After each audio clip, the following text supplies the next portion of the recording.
Beyond Lies the Wub, by Philip K. Dick.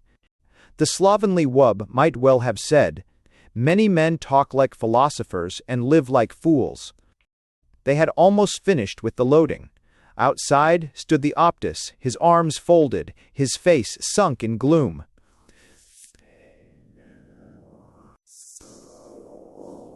Captain Franco walked leisurely down the gangplank, grinning. "What's the matter?" he said. "You're getting paid for all this." The Optus said nothing. He turned away, collecting his robes. The captain put his boot on the hem of the robe. "Just a minute. Don't go off. I'm not finished." "Oh?" The Optus turned with dignity. "I am going back to the village." He looked toward the animals and birds being driven up the gangplank into the spaceship. "I must organize new hunts." Franco lit a cigarette. "Why not? You people can go out into the Velde and track it all down again. But when we run out halfway between Mars and Earth..." The Optus went off. Wordless. Franco joined the first mate at the bottom of the gangplank. "How's it coming?" he said. He looked at his watch. "We got a good bargain here." The mate glanced at him sourly.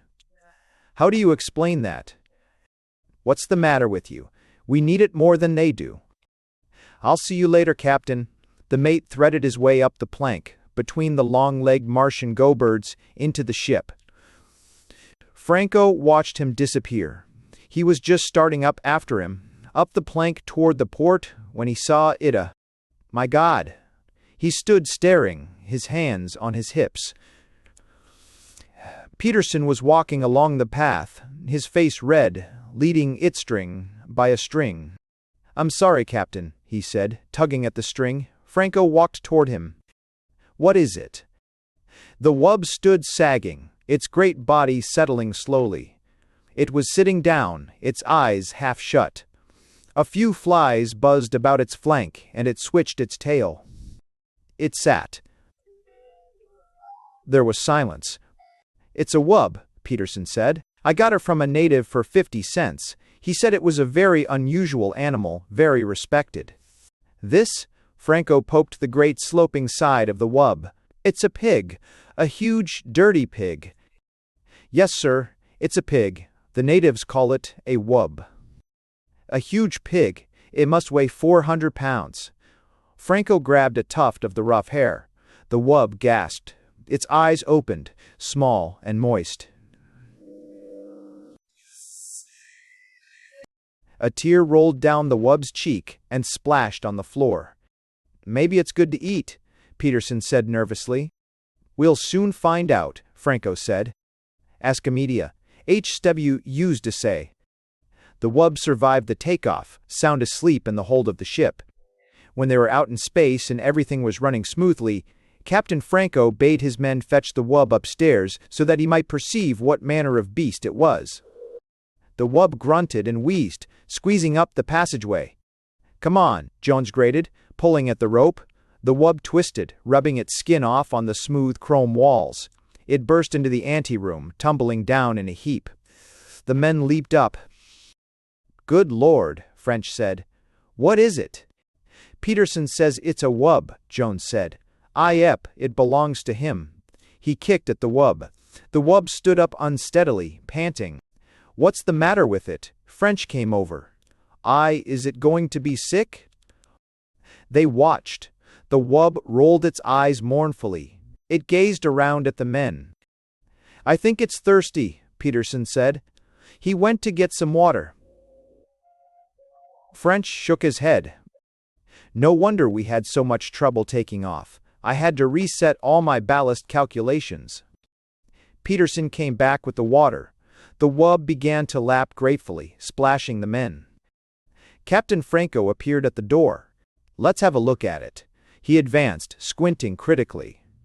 You got this for 50 cents?" "Yes, sir," Peterson said. "It eats almost anything. I fed it on grain and it liked that, and then potatoes and mash and scraps from the table and milk. It seems to enjoy eating. After it eats, it lies down and goes to sleep." "I see," Captain Franco said. "Now, as to its taste, That's the real question. I doubt if there's much point in fattening it up anymore. It seems fat enough to me already. Where's the cook? I want him here. I want to find out. The wub stopped lapping and looked up at the captain. Really, Captain, the wub said, I suggest we talk of other matters. The room was silent. What was that? Franco said. Just now. The wub, sir, Peterson said. It spoke. They all looked at the wub. What did it say? What did it say? What did it say? It suggested we talk about other things. Franco walked toward the wub. He went all around it, examining it from every side. Then he came back over and stood with the men. I wonder if there's a native inside it, he said thoughtfully. Maybe we should open it up and have a look. Oh, goodness, the wub cried. Is that all you people can think of, killing and cutting? Franco clenched his fists. Come out of there, whoever you are, come out. Nothing stirred. The men stood together, their faces blank, staring at the wub. The wub swished its tail. It belched suddenly. I beg your pardon, the wub said. I don't think there's anyone in there, Jones said in a low voice. They all looked at each other. The cook came in. The cook came in. You wanted me, Captain, he said. What's this thing? This is a wub, Franco said. It's to be eaten. Will you measure it and figure out? I think we should have a talk, the wub said. I'd like to discuss this with you, Captain, if I might. I can see that you and I do not agree on some basic issues. The captain took a long time to answer. The wub waited good-naturedly, licking the water from its jowls. Come into my office, the captain said at last. He turned and walked out of the room. The wub rose and padded after him. The men watched it go out. They heard it climbing the stairs. I wonder what the outcome will be, the cook said. H. Well, I'll be in the kitchen. Let me know as soon as you hear. Sure, Jones said. Sure. Excess, for each of 7 T's, record HT2. The wub eased itself down in the corner with a sigh. Oh, you must forgive me, it said. Oh, I'm afraid I'm addicted to various forms of relaxation, when one is as large as I. The captain nodded impatiently. He sat down at his desk and folded his hands. All right, he said. Let's get started. You're a wub? Is that correct? The wub shrugged. I suppose so. That's what they call us, the natives, I mean. We have our own term. And you speak English? You've been in contact with Earthmen before? Oh. Then how do you do it?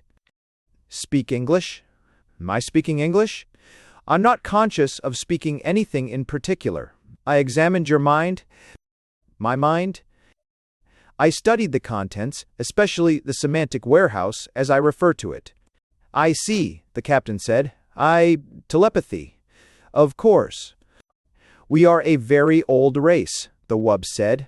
Very old and very ponderous. It is difficult for us to move around. You can appreciate that anything so slow and heavy would be at the mercy of more agile forms of life. Too heavy to run, too soft to fight, too good-natured to hunt for game.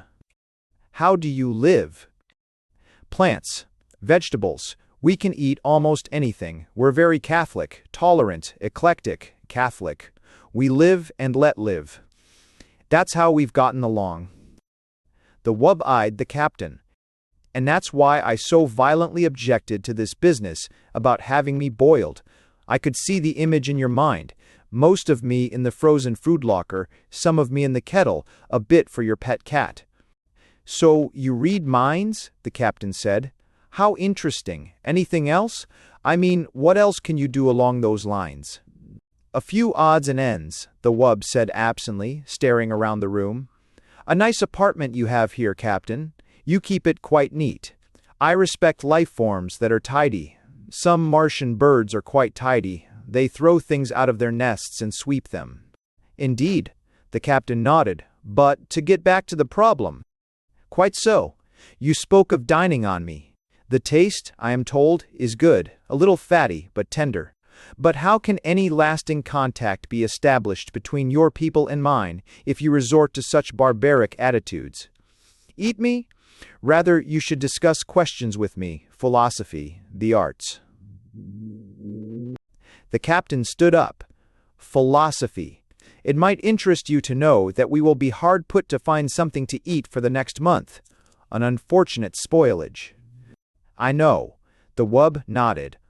But wouldn't it be more in accord with your principles of democracy if we all drew straws, or something along that line?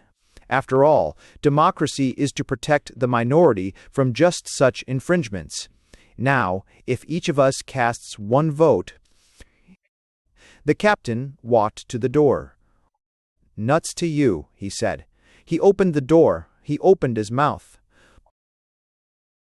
He stood frozen, his mouth wide, his eyes staring, his fingers still on the knob. The wub watched him. Presently it padded out of the room, edging past the captain. It went down the hall, deep in meditation. XQ Stumber. An academic says the U.S. way of the demic incurious of cold. The room was quiet. So you see, the wub said, we have a common myth. Your mind contains many familiar myth symbols.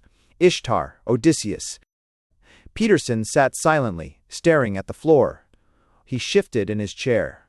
Go on, he said. Please go on. I find in your Odysseus a figure common to the mythology of most self-conscious races. As I interpret it, Odysseus wanders as an individual, aware of himself as such. This is the idea of separation from family and country, the process of individuation. But Odysseus returns to his home. Peterson looked out the port window, at the stars, endless stars, burning intently in the empty universe. And finally, he goes home. As must all creatures, the moment of separation is a temporary period, a brief journey of the soul. It begins, it ends. The wanderer returns to land and race. The door opened. The wub stopped, turning its great head. Captain Franco came into the room, the men behind him. They hesitated at the door. Are you all right? French said. Do you mean me? Peterson said, surprised. Why me? Franco lowered his gun. Come over here, he said to Peterson. Get up and come here. There was silence. Go ahead, the wub said. It doesn't matter.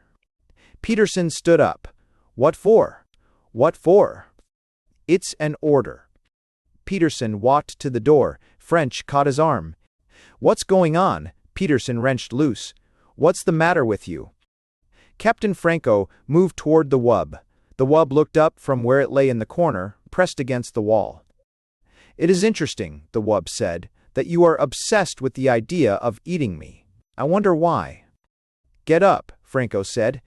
If you wish. The wub rose, grunting. Be patient. It is difficult for me. It stood, gasping, its tongue lolling foolishly. Shoot it now, French said. For God's sake, Peterson exclaimed. Jones turned to him quickly, his eyes gray with fear. You didn't see him, like a statue, standing there, his mouth open. If we hadn't come down, he'd still be there. Who? The captain? Peterson stared around. But he's all right now. They looked at the wub, standing in the middle of the room, its great chest rising and falling. Come on, Franco said.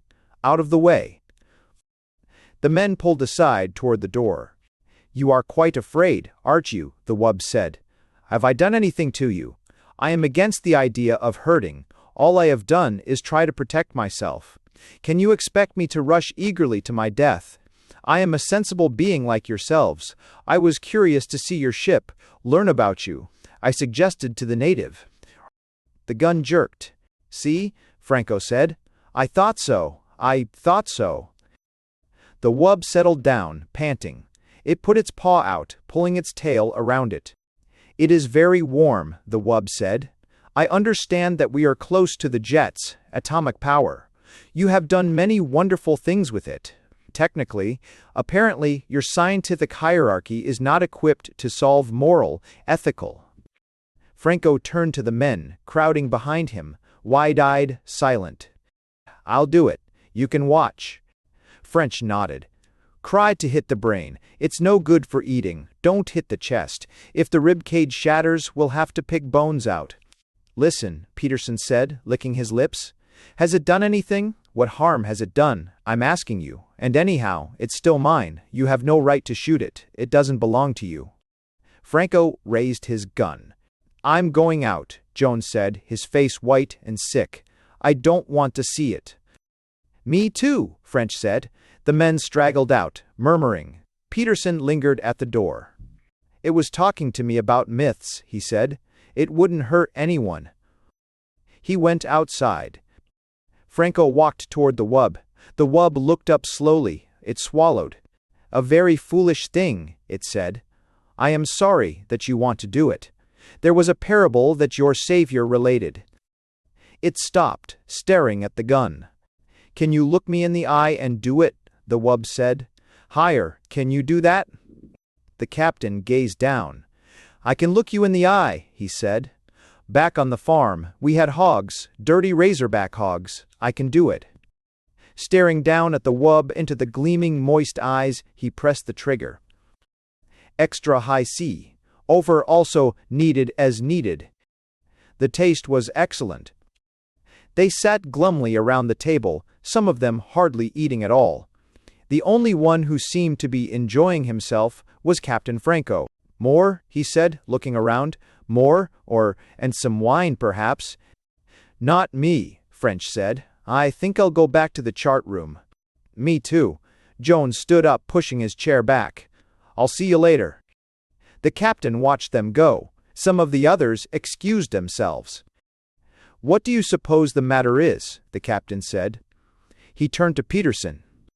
Peterson sat staring down at his plate, at the potatoes, the green peas, and at the thick slab of tender, warm meat. He opened his mouth. No sound came. The captain put his hand on Peterson's shoulder. "It is only organic matter now," he said. "The life essence is gone." He ate, spooning up the gravy with some bread. "All I, myself, love to eat. It is one of the greatest things that a living creature can enjoy. Eating, resting, meditation, discussing things."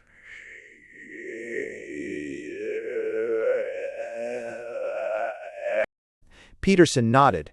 Two more men got up and went out. The captain drank some water and sighed. "Well," he said, "I must say that this was a very enjoyable meal. All the reports I had heard were quite true. The taste of wub. Very fine, but I was prevented from enjoying this pleasure in times past." He dabbed at his lips with his napkin and leaned back in his chair. Peterson stared dejectedly at the table. The captain watched him intently. He leaned over. "Come, come," he said.